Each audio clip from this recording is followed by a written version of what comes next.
পুলিশের জন্য।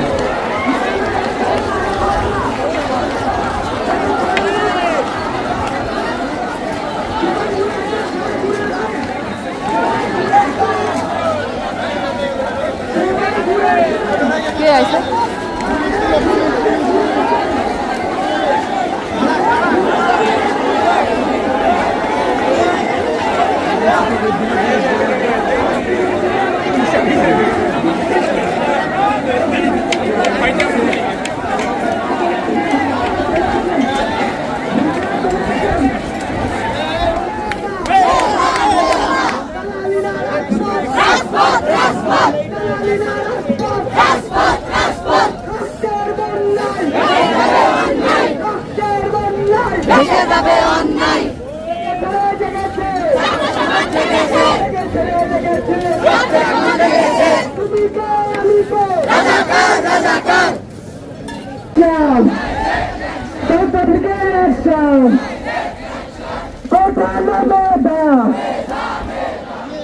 আজকে আমরা রাজপথে নেমেছি, কেন নেমেছি? কারণ আমাদের বাধ্য করা হয়েছে নামতে। আমরা স্বেচ্ছায় নামতে চাই নাই, কেন বাধ্য করা হলো আমাদের নামতে? এটা আমরা আমাদের ন্যায্য অধিকার চাইছিলাম। আমরা কি বেশি কিছু চেয়েছিলাম? কেন আমাদের জোর করা হলো? কেন আমরা আজকে রাজপথে নামলাম?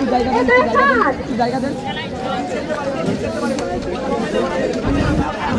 শিক্ষা আমাদের মৌলিক অধিকার।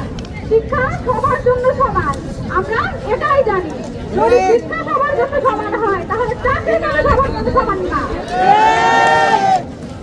এখানে কেন কেউ বেশি সুবিধা পাবে, কেন কেউ কম পাবে, কেন এই বৈষম্য? একসাথে করি, একই রকম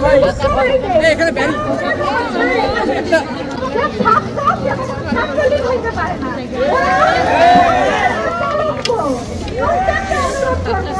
ওই কলঙ্কগুলোর সমাজ থেকে মুছে ফেলে, যেন কোনোদিন ওরা মাথায় চিকিৎসা রাখতে না পারে। আমরা শোনাতে পারছি, আমরা মেরুদণ্ড শোনা করে কথা বলবো। আমি কোটা আন্দোলনে যাচ্ছি, আমি যদি না হই তুমি তোমার ছোট ছেলেকে থাকবা, কিন্তু এই আন্দোলন থেকে আমি দশরের ছেলে, আমার জন্ম এই দশরে, আমার পড়াশোনা এই দশরে, এই দশরের মাটিতে ছিলাম, আজই থাকবো। একটা বেকার সন্তান, একটা পরিবারের জন্য বোঝা। আমার তো ইচ্ছা করে পড়াশোনা শেষ করে আমি একটা বিশেষ ক্যাডার হবো, কিন্তু তখন আমি চাকরির পরীক্ষা দিতে যাই, তখন দেখি 100 জনের ভিতর 56 জন কোটাধারী। আমি একজন ফিশারিজের স্টুডেন্ট, আমার একটা কোটা আছে ফিশারিজের মৎস্য ক্যাডার, কিন্তু আমি যখন জেনারেল ক্যাডারে নিয়ে যাবো, তখন দেখা যাবে 100 জনের মধ্যে 56 জন কোটাধারী। আজকে দেখা যাচ্ছে বিসিএস এর মতন পরীক্ষায় প্রশ্ন পাস।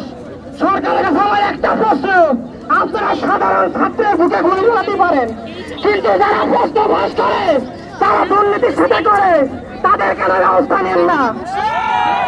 মাননীয় প্রধানমন্ত্রীর কাছে আমার একটা প্রশ্ন,